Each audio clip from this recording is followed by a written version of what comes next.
constat, c'est que la plupart du temps, les esprits que l'on attribue comme mauvais ne sont pas si mauvais que ça. C'est souvent des incompréhensions ou des peurs, ou peut-être des problèmes relationnels avec un esprit, c'est-à-dire une entité, un défunt, qui n'a pas pu dire ce qu'il avait à dire.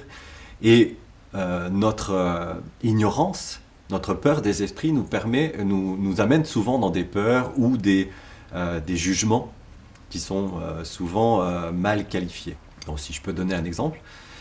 une personne avait fait appel à mes services, c'était une dame qui habitait avec son fils, et dans sa maison, il se passait des choses étranges. Et son fils voyait un esprit toutes les nuits, voyait ce qu'on pourrait qualifier comme fantôme, mais bon, moi fantôme c'est pas un terme que j'utilise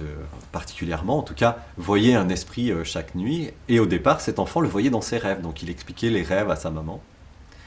et puis les rêves devenaient de plus en plus bizarres, enfin en tout cas de plus en plus effrayants, jusqu'au moment où cet esprit a commencé à venir dans la matière, donc à faire des bruits, à réveiller l'enfant, à devenir violent. Donc la maman, effrayée, a fait appel à mes services, et quand je suis allé chez elle, elle m'a expliqué son histoire. Elle avait été obligée d'emmener l'enfant chez la grand-mère pour le protéger, et il s'est avéré que cet esprit, que l'on avait qualifié comme malveillant, était le grand-père de la mère, donc l'arrière-grand-père du petit. Et cet arrière-grand-père avait un message important à transmettre à sa petite fille, donc à la maman. Et comme la maman refusait d'entendre l'histoire,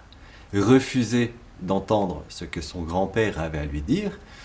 le grand-père s'est tourné vers l'enfant qui était plus sensible, plus ouvert, et avec moins de préjugés, moins d'enfermement, moins de peur aussi au départ.